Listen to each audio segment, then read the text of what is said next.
है, फेसबुक है, व्हाट्सएप है, ये ठीक है या गलत है?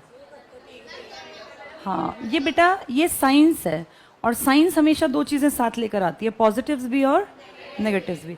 क्या नेगेटिव है इंस्टाग्राम का? बिल्कुल सही कहा किसी ने, अट्रैक्शंस। और मुझे अपनी टीचर मत मानो, मुझे ये मानो कि मैं बस तुमसे बात कर रही हूँ, तुमसे थोड़ी सी बड़ी हूँ, मैं जानना चाहती हूँ तुम क्या समझते हो। सबसे पहली चीज जो ड्रॉबैक तुम्हें लगता है, अट्रैक्शन, ठीक है। और सेकंड, टाइम। What time? हाँ, टाइम वेस्ट का है या टाइम कंज्यूमिंग का है? दो तरह के लोग हैं, जो सही चीजें कर रहे हैं वो टाइम कंज्यूम कर रहे हैं, और जो खराब चीजें कर रहे हैं वो टाइम वेस्ट कर रहे हैं। बेसिकली टाइम टेकिंग प्रोसेस है, ये समय ज्यादा लेता है। तीसरा नुकसान, डिस्ट्रैक्शन। अट्रैक्शन का ही एक पॉइंट हम डिस्ट्रैक्शन में कर लेते हैं। और फिजिकल फैक्टर्स हो सकते हैं, टाइम के साथ हम फिजिकल जो प्रॉब्लम्स हैं उनके ऊपर, ठीक है। और पढ़ाई का नुकसान बेटा वो टाइम में आ गया। अब मोटी बात क्या है? मोटी बात ये है बेटा, जिस एज में तुम हो ना, 9th में, हम सब लोगों का एक डेवलपमेंट होता है इस एज में, जो जिंदगी भर हमारे ऊपर असर डालता है, हमारी इमेज के ऊपर। उस चीज को बोलते हैं, क्या लिखा है मैंने? कैरेक्टर। मतलब क्या होता है? चरित्र तो हिंदी वर्जन है, मतलब क्या है? Personality is not character. हमारा बिहेवियर, और बिहेवियर के अलावा हॉबीज, डिसिप्लिन, बहुत छोटे पार्ट हैं बेटा। कैरेक्टर का असली मतलब पता है क्या होता है? आप ओवरऑल कैसे हो। और अगर मैं इसको अपनी लोकल भाषा में कहूँ तो हम कैरेक्टर को मेनली मापते हैं, जिसको हम समाज के नज़रिए से, अपनी फैमिली के नज़रिए से कहें। एक बहुत कॉमन शब्द तुमने सुना होगा, ये बहुत कैरेक्टरलेस लड़की है, ये बहुत कैरेक्टरलेस लड़का है, बोलते हैं ना ऐसा। यहाँ हमारा मतलब क्या होता है? कैरेक्टरलेस का मतलब यहाँ क्या है? कौन होते हैं कैरेक्टरलेस, जिनको हम कैरेक्टरलेस कहते हैं? गंदे लोग। जैसे एक एक एग्जाम्पल देना बेटा। हिटलर तो कैरेक्टरलेस नहीं था, हिटलर वॉज नॉट कैरेक्टरलेस। और बताओ जिनको पता है, कौन होते हैं बेटा? मोटे तौर पे हम क्या मानते हैं, क्या होता है बेटा कैरेक्टरलेस तुम्हारे लिए? जो गंदे काम करे। गंदे काम की कोई डेफिनेशन तुम्हें किसी ने बताई है? नहीं बताई। बताई है, वेरी गुड। बता, क्या बताई बेटा? देशद्रोही। बैठो, चलो अब मेरी बातों को ध्यान से सुनो। ये तो थी बेटा मजाक की बात। तुम्हें पता है हमारे इंडिया में दिक्कत क्या है? हमारे यहाँ पेरेंट्स अपने बच्चों से खुल के बात नहीं करते, और ये एक बहुत बड़ी प्रॉब्लम होती है जब हम अपने बच्चों से बात नहीं करते। तुम सब मेरे लिए मेरे बेटी और बेटे की तरह हो, और मैं बिल्कुल ये मानती हूँ बेटा, टीचर्स को फ्रैंक होके बच्चों की मुश्किलें पूछनी चाहिए, और बच्चों के मन में जो क्वेश्चन आए उनको बिल्कुल बेफिक्र होकर टीचर से पूछ लेना चाहिए। ये इतना ज़्यादा ट्रांसपेरेंट रिश्ता होना चाहिए जैसे माँ का अपने बच्चे के साथ, जब तक वो छोटा होता है। लेकिन जब आप बड़े हो रहे होते हैं ना, तो माँ बाप बहुत सारी चीज़ों को अवॉइड करते हैं, उन्हें लगता है बच्चों से इस बारे में क्या बात करनी। जैसे जिस एज में आप लोग हैं, आपकी एज बेटा पुबर्टी की एज कहलाती है। पुबर्टी पता है ना सब लोगों को ये? इसमें बहुत सारे फिजिकल चेंजेस आते हैं, हाइट बदलती है लड़कों की, देखो हाँ, वॉइस चेंज हो जाती है, लड़कियों में भी चेंजेस आते हैं, फिजिकल अपीयरेंस हमारी बदलती है। इस टाइम ना बेटा सबसे बड़ी चीज़ जो आपके बन रही है आपके अंदर, बॉडी, ये तो एक अलग बात है, ये तो एक नेचुरल प्रोसेस है। इस टाइम पे आपके अंदर सबसे बड़ी चीज़ कैरेक्टर बन रहा है। और ये कैरेक्टर पता है किसे कहते हैं बेटा? कैरेक्टर लेस शब्द क्यों यूज़ किया जाता है? जिसका चरित्र अच्छा ना हो, चरित्र में आता है। देखो बेटा, ज़माना बदल रहा है, चीज़ें बदल रही हैं। आज जेंडर का बहुत ज़्यादा अंतर नहीं है, लड़का लड़की सब समान है। और मेरे पास तो दोनों बच्चे हैं, बेटा भी बेटी भी। मेरा ये मानना है दोनों बराबर हैं, इनमें कोई डिफरेंस नहीं है। मैं उस ज़माने की टीचर बिल्कुल नहीं हूँ जिनका ये मानना था कि लड़कों को ज़्यादा हक मिले, लड़कियों को कम। लेकिन मुझे ऐसा लगता है कि कुछ नॉर्म्स होते हैं बेटा, वैल्यूज़, कुछ ये मान लीजिए कुछ बंदिशें समाज ने बना रखी हैं बेटा। अब देखो एक छोटी सी बात करती हूँ। हमारे घर में, अपने घर से सोचो लड़के लड़कियाँ, एक लड़का है जो खेलने गया शाम को, और वो 8:30-9 बजे तक खेल के आ रहा है। एक लड़की है, 9th के ही हैं दोनों, जुड़वा भाई बहन। लड़की है जो गई थी घर से और 8:30 तक वापस नहीं आई। ज्यादा चिंता माँ को किसकी होगी? क्यों? लड़के की क्यों नहीं चिंता हुई, लड़की की ज्यादा क्यों हुई? क्योंकि बेटा हमारे समाज ने कुछ नियम बना रखे हैं ये नियम ही नॉर्म्स हैं। हर परिवार के ना अपने नियम है बेटा।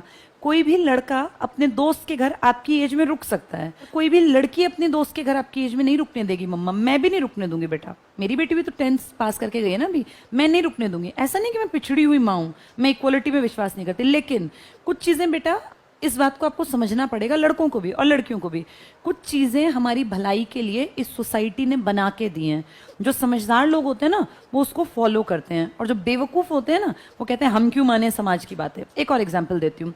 रात में सुनसान सड़क पे 10 बजे एक लड़की, बिल्कुल अंधेरी गली है, कोई लाइट नहीं है और बिल्कुल सुनसान है, कोई ना आता ना जाता, इस सड़क पे तुम्हारी खुद की सिस्टर, अपने आप से सोचो तुम्हारी सिस्टर रात के 10 बजे, या तुम अपने आप को सोचो, जा रही है और वो कह रही है मैं तो मॉडर्न हूँ और मैं समाज को नहीं मानती हूँ और समाज के नियमों को मैं क्यों मानूं, मेरी तो मर्जी चलेगी, मैं 10 बजे इस गली में से जाऊंगी। ये समझदारी है या बेवकूफ़ी है? क्यों बेवकूफ़ी है बेटा? ये उसकी ये सारा एटीट्यूड रखा रह जाएगा। यहाँ पे अगर 4 घटिया गंदे, बहुत ही गंदे किस्म के लोग जिनके माँ बाप ही घटिया हैं, जिन्होंने कोई अच्छे संस्कार नहीं दिए, अगर यहाँ खड़े हैं तो उस लड़की के लिए सेफ है या अनसेफ है? ये तुम्हें किसी ने बताया नहीं, तुम्हें अपने आप पता है ना बेटा। ये समाज के नॉर्म्स हैं। अपने आप को सेफ रखना हर लड़के की भी जिम्मेदारी है बेटा, और हर लड़की की।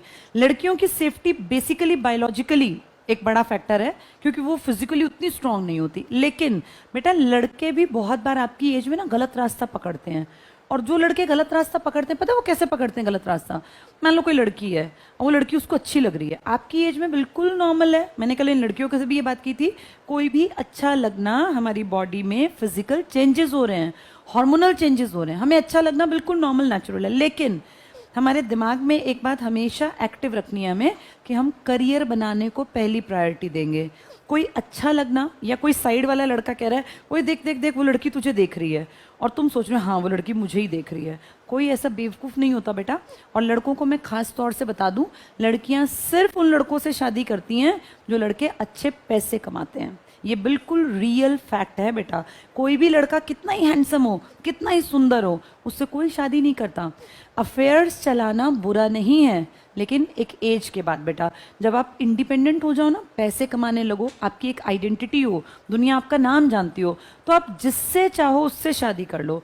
अफेयर्स ऐसे एक्स्ट्रा, जैसे तुम लोग अब हो 9th क्लास में, कोई लड़की है जिसके 3-4 अफेयर चल रहे हैं, कोई लड़का है जिसके 4 अफेयर चल रहे हैं, this is not good thing.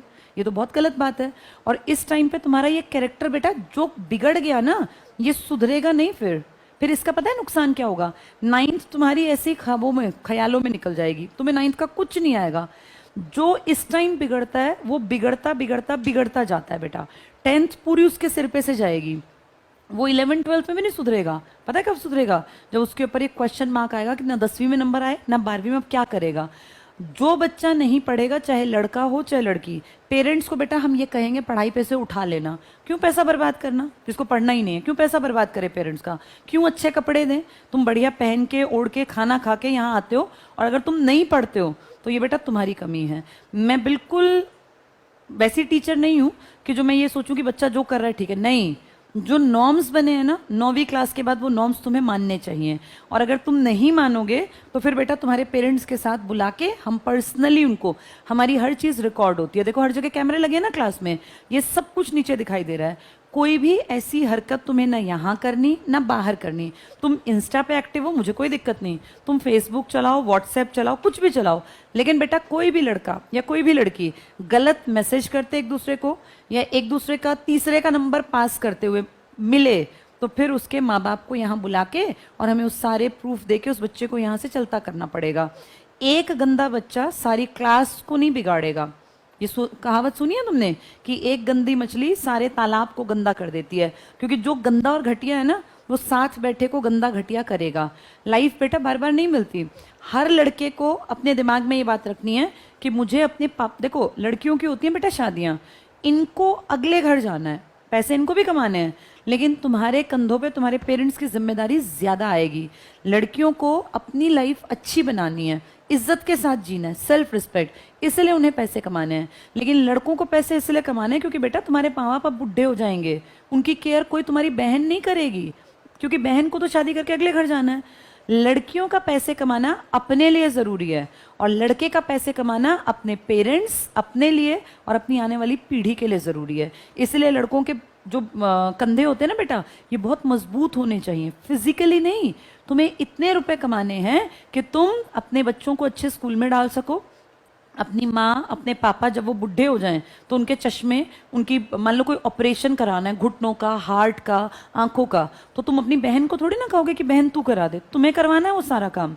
लड़कियों को किसी के सामने हाथ नहीं फैलाना, अपनी लाइफ खुद जीनी है। अपने हस्बैंड से पैसे नहीं चाहिए, अपने फादर के घर जाके पैसे नहीं मांगने हैं, अपने भाई से किसी त्योहार पे पैसे नहीं मांगने हैं। अपनी लाइफ अच्छी बनाने के लिए मेहनत करो बेटा, नहीं तो हमेशा तुम्हें रोना पड़ेगा। और तुम लोग बेटा, तुम्हारे पास कई बार मैं ना, जैसे मैं भी तुम्हारी एज में थी, हम सोचते थे कि लड़के होने में बहुत मज़ा है, लड़कों के कितने मज़े हैं, रात में बाहर रह सकते हैं, लड़कों को कोई प्रॉब्लम भी नहीं है, कोई कुछ बोलता भी नहीं है। लेकिन जब मैं बड़ी हुई ना बेटा, अब तो मेरे पास बेटा बेटी दोनों है, मैं आपको सच बता रही हूँ, लड़कों की लाइफ ज़्यादा टफ होती है, बहुत टफ होती है बेटा लड़कों की लाइफ।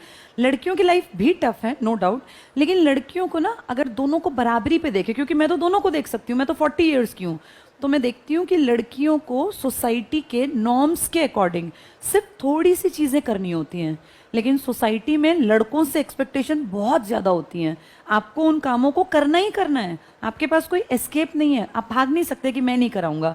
लड़कियों को अपनी रिस्पेक्ट के लिए कमाना है, लड़कों को ज़रूरत पूरी करने के लिए कमाना है। तो बेटा लड़के जो है ना, बहुत फ्री मत रहो तुम ये मत सोचो तुम टाइम पास कर लोगे, तुम्हारे ऊपर डबल जिम्मेदारी आएगी, पेरेंट्स की भी, अपनी भी और अपने परिवार की भी, जो तुम्हारी फैमिली होगी। जैसे तुम्हारे पापा की फैमिली तुम लोग हो, अब आने वाली पीढ़ी। तो बेटा अपने कैरेक्टर को अच्छा रखना, और अगर तुम ये सोचोगे कि हम यहाँ कुछ भी करेंगे और टीचर्स को पता नहीं चलेगा, तो ये बात कान खोल के सुन लो, हर एक बच्चे के हर एक एक्शन पर यहाँ हमारी नज़र है। कौन किस टाइम ऊपर जा रहा है, कौन नीचे आ रहा है, कौन पानी पीने गया है, कौन वॉशरूम, आपको दिखता है, हर जगह कैमरे लगे हुए हैं। हाँ, तो यहाँ कोताही मत बरतना, गड़बड़ मत करना, नहीं तो फंस जाओगे। अच्छे बनो, इस टाइम पे आपके दोनों रास्ते खुले हुए हैं। देखो नॉर्म्स क्या है सोसाइटी के, ये रास्ता है, ये सोसाइटी ने बना दिया, आपको इस पे चलना है। जब हम 9th में आते हैं ना आपकी एज में, तो बच्चा यहाँ से चल रहा है, मान लो ये है, इसके पैरेलल चल रहा है बच्चा, बिल्कुल पैरेलल सही चल रहा है, वो इसके इर्द गिर्द रहना है। कभी कभी बच्चा ना इधर को जाने लगता है, जब वो रास्ता बदलता है ना शुरुआत में, जैसे 9th में, तो यहाँ पे उसके रास्ता बदलते ही पेरेंट्स प्लस टीचर्स उसके लिए हेल्पिंग हैंड होने चाहिए। जब बच्चा एकदम से टेढ़ा जा रहा है तो उसको संभालने के लिए कई बार धक्का भी देना पड़ता है, वापस रास्ते पे ले जाने के लिए पिटाई भी करनी पड़ती है, डांट भी खानी पड़ती है बच्चे को। लेकिन बेटा वो इस रास्ते से अगर इन दोनों के प्रेशर से लौट के वापस आ गया तो उसकी लाइफ सेट हो गई बेटा।